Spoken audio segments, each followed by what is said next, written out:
జనగామలో chairman ఎన్నిక ఉత్కంఠభరితంగా మారింది. ఇండిపెండెంట్లు కింగ్ మేకర్స్ గా మారారు. కాంగ్రెస్ బీఆర్ఎస్ లకు సమానంగా సీట్లు వచ్చాయి. దీంతో జనగామ మున్సిపల్ చైర్మన్ ఎన్నికలో రాజకీయ సమీకరణలు గంటగంటకు మారుతున్నాయి. స్పష్టమైన మెజార్టీ ఏ పార్టీకి రాకపోవడంతో ఇండిపెండెంట్ కౌన్సిలర్లు కీలకంగా మారారు. ఇద్దరు ఇండిపెండెంట్లు బీఆర్ఎస్, మరో ఇద్దరు ఇండిపెండెంట్లు కాంగ్రెస్ కు మద్దతిస్తున్నట్లు తెలుస్తోంది. చైర్మన్ పీఠం ఎవరికి దక్కుతుందన్నది ఆసక్తికరంగా మారింది. ఒకసారి జనగామ సిచ్యుయేషన్ తెలుసుకుందాం. మనతో కృష్ణమోహన్ లైవ్ లో జాయిన్ అవుతున్నారు. కృష్ణమోహన్, కాంగ్రెస్ బీఆర్ఎస్ టై సిచ్యుయేషన్ మనం చెప్పుకున్నాం. సిపిఎం ఒకటి, ఇండిపెండెంట్ నలుగురు, ఇట్లా విచిత్రంగా జనగామ తీర్పు మనకి కనిపించింది. సో ఏంటి అక్కడ ఎవరిని వరించే అవకాశం ఉంది విజయం అక్కడ? సో గంటకు ఇక్కడ పరిణామాలు మారిపోతున్నాయని చెప్పుకోవచ్చు. జనగామ చాలా ఆసక్తిగా మారుతున్నాయి ఇక్కడ ఉన్నటువంటి రాజకీయాలు. ఇండిపెండెంట్లే కీలక రోల్ పోషిస్తున్నారు. ఇప్పటికే ఇండిపెండెంట్లకు సంబంధించినటువంటి వాళ్ళతోటి ఇటు బీఆర్ఎస్ కావచ్చు, అదేవిధంగా కాంగ్రెస్ పార్టీ సంబంధించినటువంటి ముఖ్య నేతలు సంప్రదింపులు జరుపుతున్నారు. సేమ్ టైంలో మనం కౌంటింగ్ పూర్తయిన వెంటనే కూడా నలుగురు ఇండిపెండెంట్లకు సంబంధించినటువంటి డిసైడ్ ఫ్యాక్టర్లుగా మారారు. వాళ్ళ నలుగురు కూడా మద్దతు కోరే ప్రయత్నాలు చేశారు. అదే సమయంలో వాళ్ళు ఒక డిమాండ్ పెట్టారు, మమ్మల్ని ఒకరిని చైర్మన్గా చేస్తేనే ఆ పార్టీకి మద్దతు ఇస్తామన్నారు. ఆ తర్వాత మళ్ళీ పరిణామాలు క్షణక్షణానికి మారుతున్నాయి. అందులో ఇద్దరు ఇండిపెండెంట్లకు సంబంధించి ఇప్పటి వరకు బీఆర్ఎస్ వైపు మొగ్గు చూపినట్టుగా సమాచారం వస్తుంది. మరొక ఇద్దరికి సంబంధించినటువంటి నిర్ణయం ఇప్పుడు కీలకంగా మారబోతుందని చెప్పుకోవచ్చు. ఆ ఇద్దరు కూడా ఒకవేళ కాంగ్రెస్ పార్టీకి కనుక మద్దతు కనుక ప్రకటిస్తే ఈజీగా కాంగ్రెస్ పార్టీ అక్కడ కైవసం చేసుకునే అవకాశం ఉంటుంది. లేదా వాళ్ళు కనుక వాళ్ళ నిర్ణయం ఎలా ఉంటుంది అనేది మాత్రం ఇంకా ఆసక్తి కనిపిస్తుందని చెప్పచ్చు. జనగామ సంబంధించినటువంటి పాలిటిక్స్ అయితే క్షణక్షణానికి మారుతున్నాయని చెప్పుకోవచ్చు. దీంతో జనగామలో పీఠాన్ని ఎవరు దక్కించుకోబోతున్నారు, ఎవరికి ఈ అవకాశం రాబోతుంది అనేది ఒక ఉత్కంఠమైనటువంటి వాతావరణం ఇక్కడ చర్చ జరుగుతుంది. ప్రధానమైనటువంటి ఈ డిసైడ్ చేయడానికిలో అత్యంత కీలక రోల్ ఇప్పుడు ఇండిపెండెంట్లదే ఉన్నది. నలుగురికి సంబంధించి కూడా నలుగురు ఇప్పటి వరకు ఇద్దరు బీజేపీ వైపు కాంగ్రెస్ వైపు మద్దతు తెలిపినట్టుగా తెలుస్తుంది. వాళ్ళతోటి సంప్రదింపులు కూడా సక్సెస్ అయినట్టుగా సమాచారం వస్తుంది. సేమ్ టైంలో మరో ఇద్దరికి సంబంధించి ఒకరు బీఆర్ఎస్ వైపు టచ్లోకి వెళ్ళారని చెప్తున్నారు.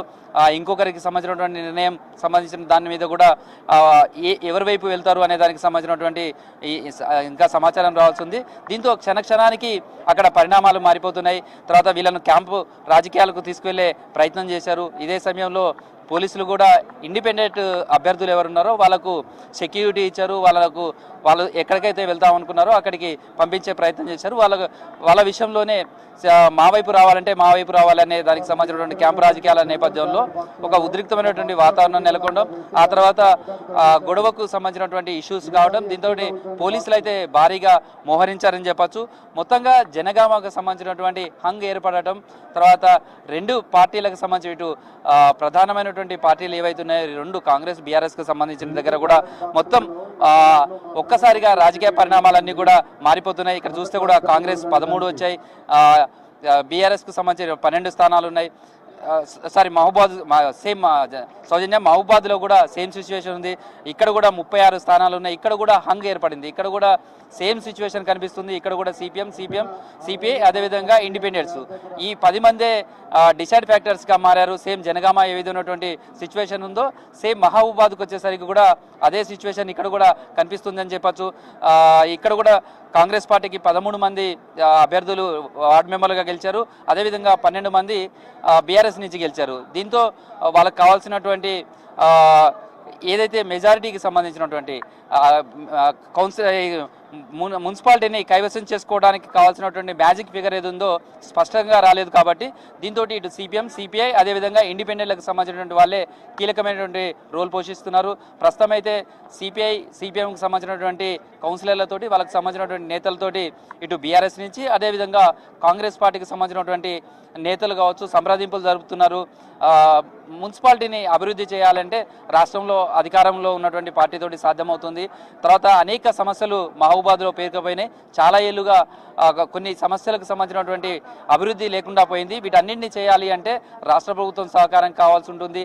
సేమ్ టైంలో అదంతా కూడా ఒకే పార్టీ ఇక్కడ అక్కడ అధికారంలో ఉంటే ఇదంతా జరుగుతుంది అనే అంశాన్ని ఇప్పుడు గెలిచినటువంటి ఇండిపెండెంట్స్ కావచ్చు, అదేవిధంగా కమ్యూనిస్టు పార్టీలకు కాంగ్రెస్ నేతలు చెప్పే ప్రయత్నం చేస్తున్నారు.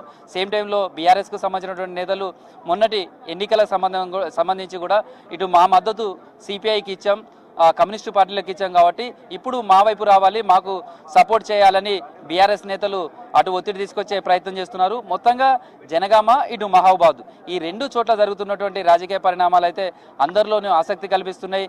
గంట గంటకు ఇక్కడ పరిణామాలు మారిపోతున్నాయి. చాలా ఉత్కంఠమైనటువంటి వాతావరణం కనిపిస్తుంది.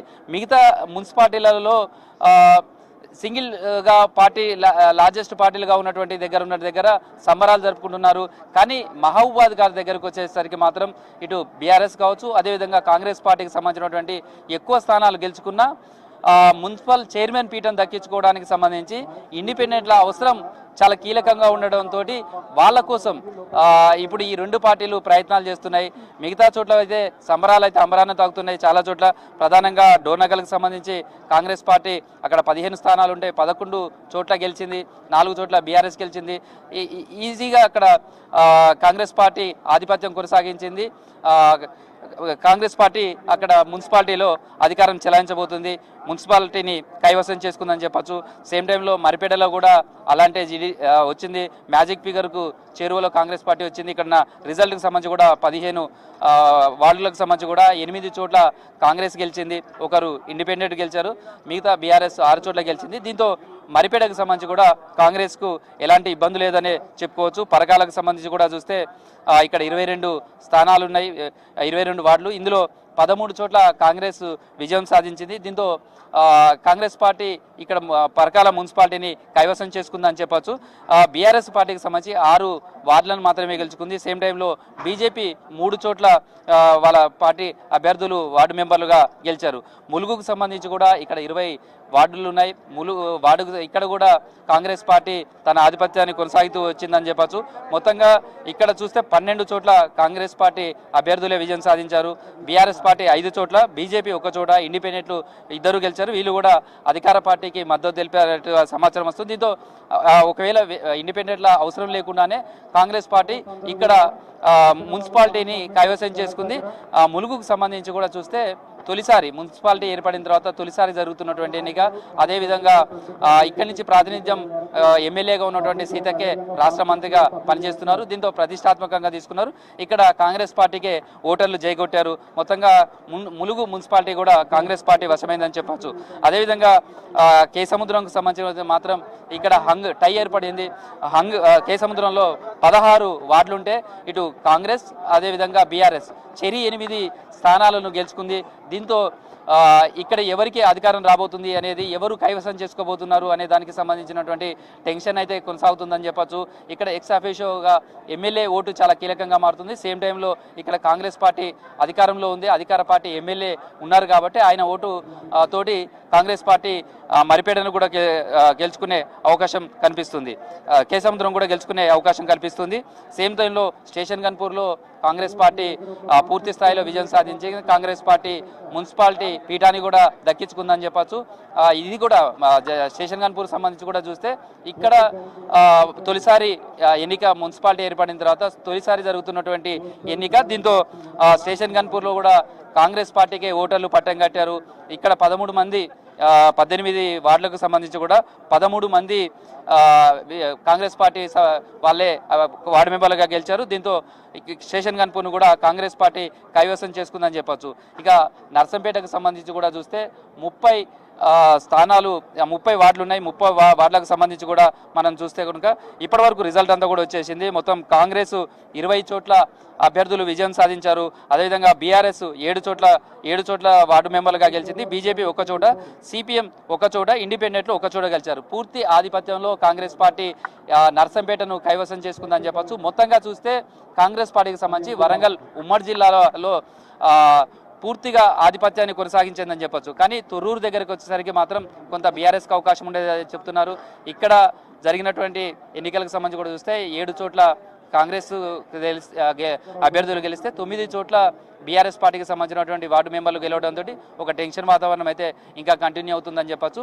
ఇక వర్ధన్నపేటకు సంబంధించి కూడా చూస్తే ఇక్కడ 12 వార్డులు ఉన్నాయి. 12 వార్డులకు సంబంధించి కూడా కాంగ్రెస్ పార్టీ 5 చోట్ల గెలిచింది. అదేవిధంగా బీఆర్ఎస్ పార్టీకి సంబంధించి 6 చోట్ల గెలిచారు. ఒకరు ఇండిపెండెంట్గా గెలిచారు. సేమ్ టైంలో ఇండిపెండెంట్ అభ్యర్థి కాంగ్రెస్ పార్టీకి మద్దతు తెలిపారు. తర్వాత దీంతో కాంగ్రెస్ ఇటు బీఆర్ఎస్కు చెరి సమానంగా అయిపోయాయి. దీంతో కూడా ఎక్స్ అఫీషియల్ మెంబర్గా ఎమ్మెల్యేకు ఓటు వేసే అవకాశం ఉంటుంది. దీంతో ఆటోమేటిక్గా వర్ధనపేటను కాంగ్రెస్ పార్టీ కైవసం చేసుకునే అవకాశం ఉంటుంది. సేమ్ టైంలో ఇక్కడ కౌంటింగ్ జరిగే క్రమంలో కూడా చాలా ఉద్రిక్త పరిస్థితులు నెలకొన్నాయి. అనేక సందర్భాల్లో బీఆర్ఎస్ అభ్యంతరాలు చెప్పుకుంటూ వచ్చింది. రీకౌంటింగ్కి సంబంధించినటువంటి అనేక సార్లు పట్టుబట్టింది. 12వ డివిజన్కి సంబంధించినటువంటి వార్డుకు సంబంధించినటువంటి రీకౌంటింగ్ కూడా జరిగింది. అక్కడ కాంగ్రెస్ పార్టీ అభ్యర్థి విజయం సాధించారు. ఈ సమయంలోనే బీఆర్ఎస్ పార్టీ అభ్యంతరం వ్యక్తం చేస్తూ కౌంటింగ్ కేంద్రం దగ్గర ఆ పార్టీకి సంబంధించిన నేతలంతా కూడా బైఠాయించి ఆందోళన చేశారు. సేమ్ టైంలో ఇండిపెండెంట్ అభ్యర్థికి సంబంధించినటువంటి విషయంలో కూడా డీసీ తండాకు సంబంధించినటువంటి స్థానికులు కూడా ఆందోళన చేయడంతో ఇటు వర్ధనపేట ఉన్నటువంటి ఖమ్మం, ఇటు హన్మకొండకు వచ్చేటువంటి ప్రధాన జాతీయ రహదారి పైన దాదాపు 4-5 కిలోమీటర్ల మేరకు ట్రాఫిక్ స్తంభించింది. దీంతో పోలీసులు అయితే అక్కడ ఉన్నటువంటి వాళ్ళని చెదరగొట్టి ట్రాఫిక్ క్లియర్ చేసే ప్రయత్నం చేస్తున్నారు. మొత్తంగా వరంగల్ ఉమ్మడి జిల్లాకు సంబంధించి 12 మున్సిపల్కి సంబంధించినటువంటి ఎన్నికలు జరిగాయి. వీటన్నిటిలో కూడా రాష్ట్రంలో అందరి దృష్టి మాత్రం ఇటు జనగామ, మహబూబాద్ మీదనే కనిపిస్తుందని చెప్పొచ్చు. ఎందుకంటే ఈ 2 మున్సిపాలిటీలలో క్షణానికి పరిణామాలు మారిపోతున్నాయి. ఇండిపెండెంట్లే డిసైడ్ చేసే స్థితిలో ఉన్నారు. ఇండిపెండెంట్లే కీలకమైనటువంటి వాళ్ళు కాబట్టి ఇండిపెండెంట్లు ఎటువైపు మద్దతు తెలుపుతున్నారు, ఎవరికి అవకాశం కల్పిస్తున్నారు అనేది ఆసక్తిగా మారింది. ఇప్పటికే క్యాంపు రాజకీయాలు కూడా మొదలయ్యాయని చెప్పుకోవచ్చు. సౌజన్య.